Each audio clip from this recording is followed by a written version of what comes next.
Do you consider what it feels like to be on the other side of that camera? You better think about your impact virtually.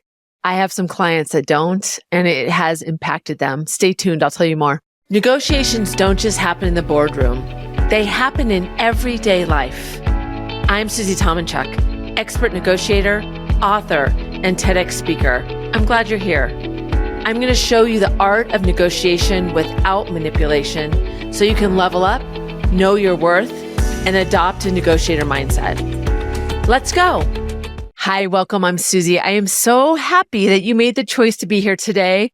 I have this topic. You might think, oh, Susie, we've heard all about being virtual and presenting in virtual and showing up in virtual. But I have to tell you, I still see so many people not putting their best foot forward as it relates to showing up virtually. So I took and looked at some research around virtual, and most employees say 98% want some kind of remote work, and 36% of companies are still have at least some part of virtual schedules. And so virtual is still a really important aspect of how we show up. Early in the pandemic, I remember a lot of leaders reported that their charisma, their energy, everything was felt the same in person as it did virtually. And it was so wrong that some leaders weren't able to be as trustworthy. People weren't feeling like they had the same connection. And we shouldn't assume that the way we come across virtually is the same as in person. In fact, 80% of our nonverbals are not seen in the virtual world. We communicate so much in some nonverbals, whether it's the things around us, the things that we're carrying, the way we use our gestures, the way we're sitting, what we're wearing. All of those things are clues to what's going on with us. It allows us to have additional empathy that we didn't even realize existed before. You had clues when you watched somebody walk into a conference room that maybe they were having a bad day because they just got off a phone and they were finishing a conversation that you were able to hear a little piece of, where now they don't have to turn on their camera until they're ready. And just like what they're carrying in, even if they had like a workout bag with them, you could strike up some conversation related to that because you were looking at what their world was like. But now we all fall into the square. So it doesn't give us that common place.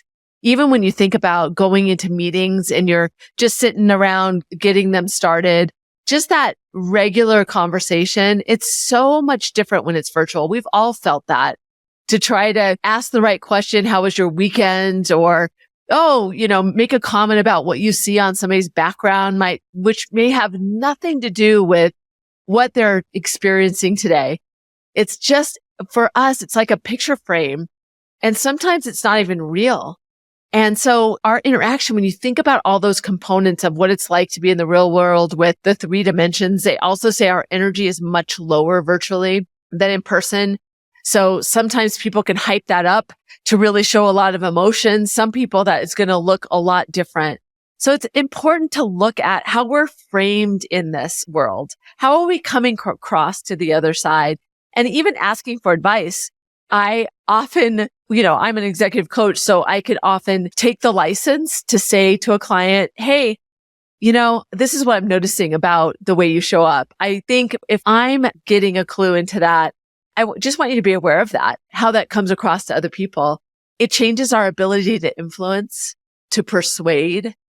Think about all of those factors when we have a really important conversation or when we're meeting somebody for the first time. How do you connect with them and make that rapport? It's not a one size fits all. You can't have a script. You have to be thoughtful about how do you make that connection.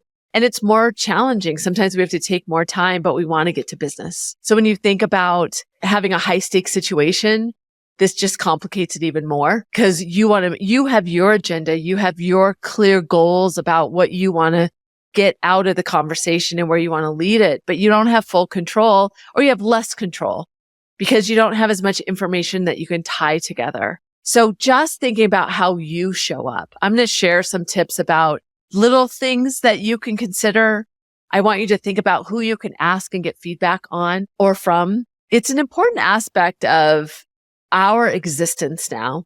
And finessing that and making a shifts to it can lead to better outcomes for us. And we may not even be realizing some of those outcomes. Maybe we don't get a call back.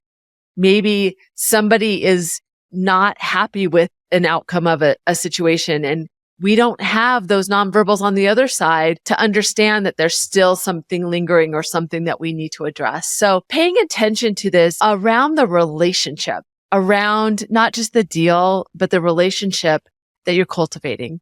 I think it's an important topic. I'm not an expert in how you show up, but I certainly have seen it in the wild, and I'll share some stories. Some pretty embarrassing stories that I will only share here, and I won't name names, about how I've seen people show up and how it's really been a differentiator in terms of what I thought of those people. So stay right here. I'm going to share some stories and get you to think about, what do you need to shift or adjust in your virtual presence?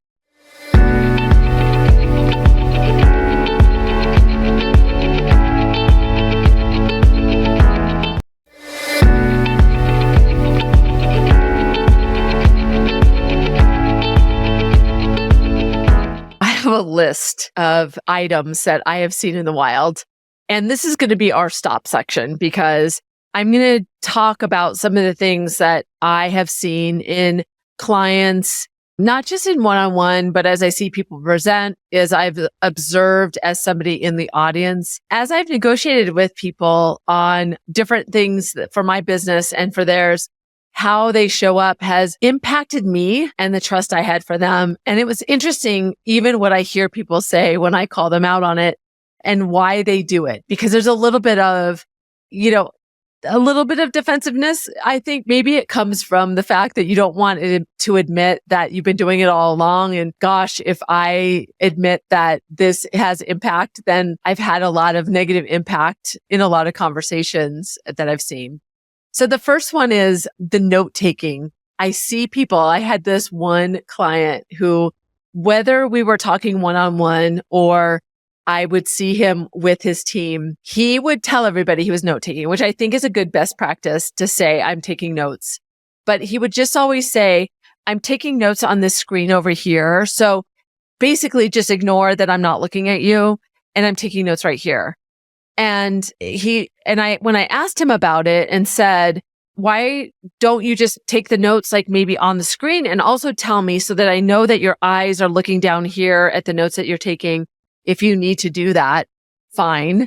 And he said, well, because the screen over here is easy for me to see. I said, but you don't understand. I mean, that really shows disconnection. And I really, even though he told me, because he was looking over here, it made me feel like he was not paying attention. There is the aspect of the conscious understanding that you're taking notes. And the other is, as you're talking, your subconscious is like, they're not even paying attention to me. And so what happens to me is when I feel like people aren't paying attention, I go faster. I don't make my points as strong. I kind of take away the storytelling because I'm not as persuasive, because I feel like I'm losing them. And on the same vein, I have another colleague that takes notes. And when she's taking notes, she writes them down, but she literally shows me the top of her head as she's writing them down. It's the same thing. I understand that we need to take notes and remember things, but we have so many tools now. We can put a window up close to the camera and put something there. There's things that we can do. You lose trust with people when you're not looking at them. That was so blatant. And I still see it so often when I'm meeting with people. I also had this woman I had met for the first time, very influential in a big company. I would say they're probably a Fortune, at least 50 company. And I swear she was in the bathtub. I kept hearing these kind of waves of water. And it wasn't like being in a hot tub. It felt like a bathtub. It was so distracting to me that I literally couldn't focus. I wanted to get her off the phone call, even though let's be clear, she didn't have her camera on. I was so uncomfortable that I just wanted to get off. And that's another thing that I hear a lot of is background noise.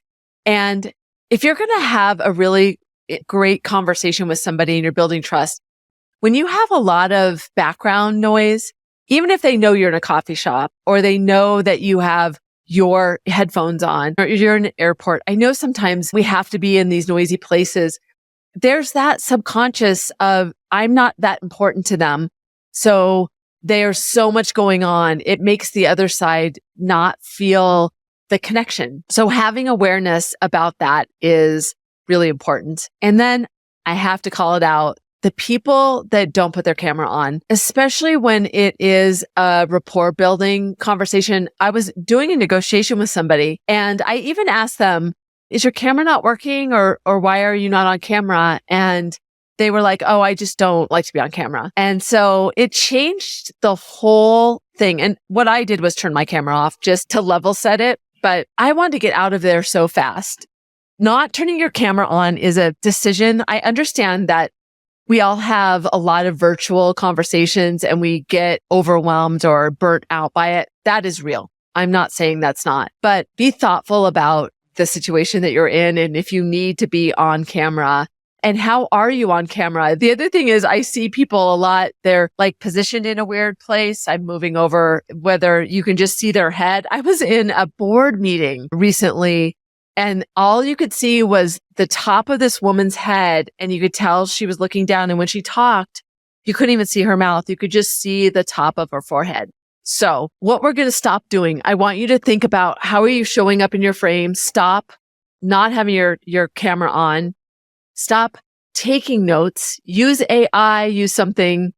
Stop not being really present. Think about what you can do with your nonverbals, at least the ones that you have. So stop not showing up. It's so important to be thoughtful about what you need to adjust. It's okay.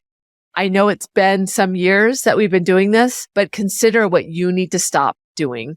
When I come back, I'll give you some tips of what you should start doing or continue doing that are best practices around really showing up in a powerful way in this virtual world that we all live in.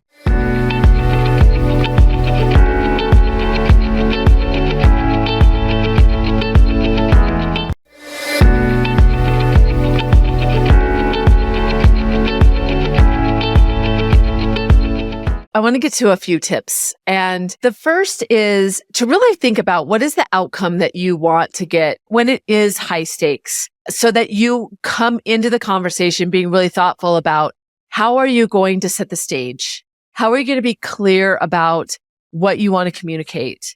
Using your verbal cues as something to build the rapport, build the trust. Be thoughtful about how you're moving into the conversation. If you don't know this person, what are you going to ask them?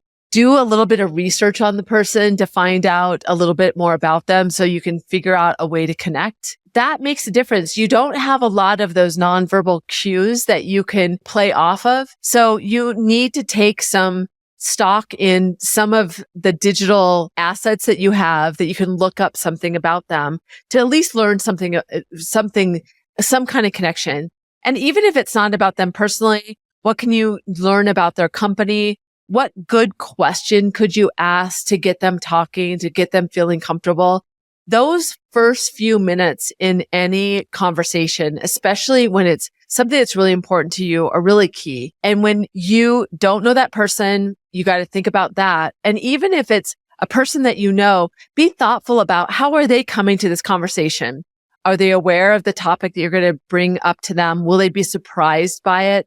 What are you going to do in those first moments to really frame it in a way that they feel comfortable, to make them feel a part of the conversation so that when you move into it, you're really setting both of you up in a way that you both feel seen, not just you, because sometimes when it's high stakes for us, we want to just jump in and get moving.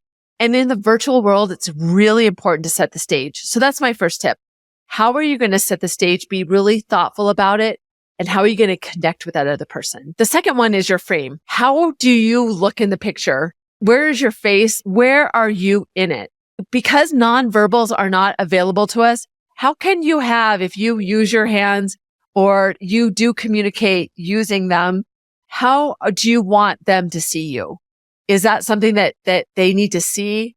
That builds trust and rapport. We tend to believe people's nonverbals more than their words. So that can be really powerful to have them see that you're being really genuine. You're open. When you have open hands, that's showing openness. So that could be really important. So how do you frame yourself? And even when you frame, look at the camera, not at them. I worked with a woman who had me, my little video square on a different monitor. And I asked her, why are you not looking at me? Meaning at the camera, at the green light. And she goes, but I am, you're over here. And I said, but that doesn't make me feel like you are. So really be thoughtful of looking at the person. And that means like sometimes I turn my video off. For me is you can do that in these virtual things is turn off your little square so you don't get preoccupied by yourself. Look at yourself. How are you framed? How are your nonverbals coming across? But then really focus on the other person. And especially if it's a high stakes situation, a difficult conversation, something that's really important to you, you want to look right into that camera. That feels on the other side that you're looking at them. And we all know eye contact is really important. That shows connection. So framing yourself and really making yourself look at that green dot. I focus on that green dot, especially when it's a really important conversation for me. I hope people don't call me on that, but I do. I try to look at that green dot all the time. And then the third tip is if you're taking notes, if you want to make sure you don't forget, those are all great things that you need to do. Either put an application up by your camera and tell the person, hey, I'm going to take notes as we're going along, but I will also tell you, you could record it and watch it. I know that's taking more time away. There's also great AI tools to take notes for you that you can use. Just figure out how to do that for yourself. There is nothing better than the connection that you get from really being attentive in the conversation. When somebody is not attentive and it is magnified virtually, it's not only conscious that you think they're not paying attention, but it also is subconscious. That subconscious voice will tell them they're not trustworthy or they're not paying attention to you. They might not consciously think that about the connection that you're having, but if you're distracted or looking somewhere else, it feels like you're not paying attention. That could be detrimental to a really important conversation. So the three I really want you to think about is setting the stage. How do you want to build that rapport in those first few minutes? Second is really thinking about how you're framed, where you're looking, how you're building that. And then if you're collecting information or the to-dos or whatever that is, how can you do it in a way that really honors the conversation? And you need to decide how you're going to do that. But especially when it's an important conversation to you or to the other person and you want them to feel seen, be really thoughtful about that. So those are your start or continue. If you're doing any of those, great. Keep it up. It's really important. How you show up virtually makes a difference. Stay right where you are. I'll be right back.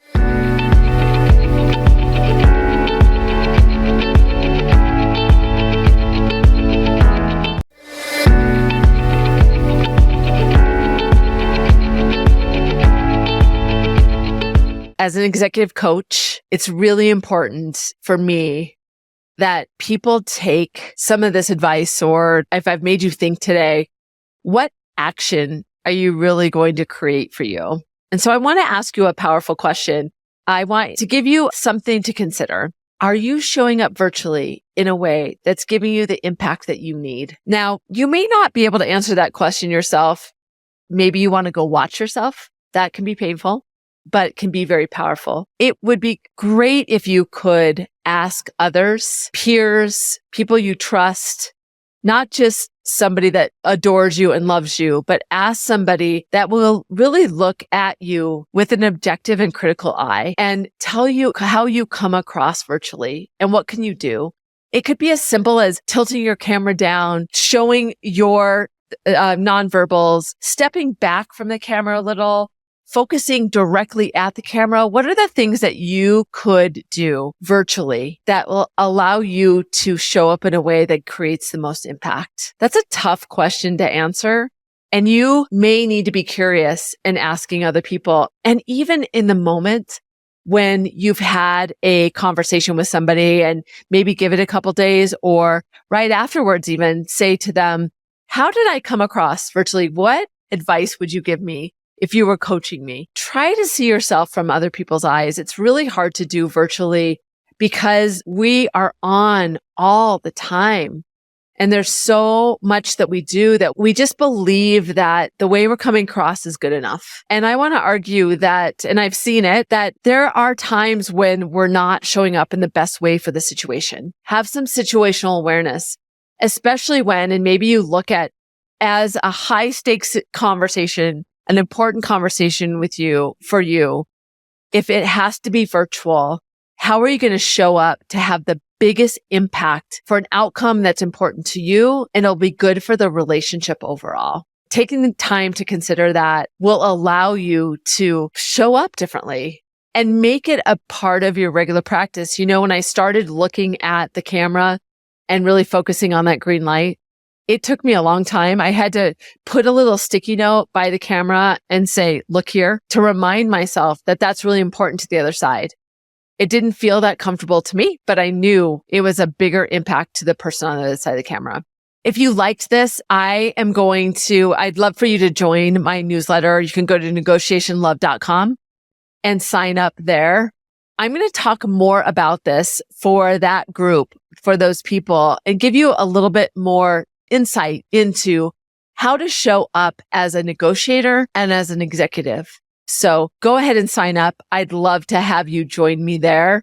It's where I talk about adopting a negotiator mindset, which is so important to our everyday and everything we do. So head over to negotiationlove.com. And while you're in the moment, make sure that you really think about that powerful question about what you're going to shift to show up with more impact virtually. Until next time, I'm Susie. I'm glad you made the choice to be here. I know you will again.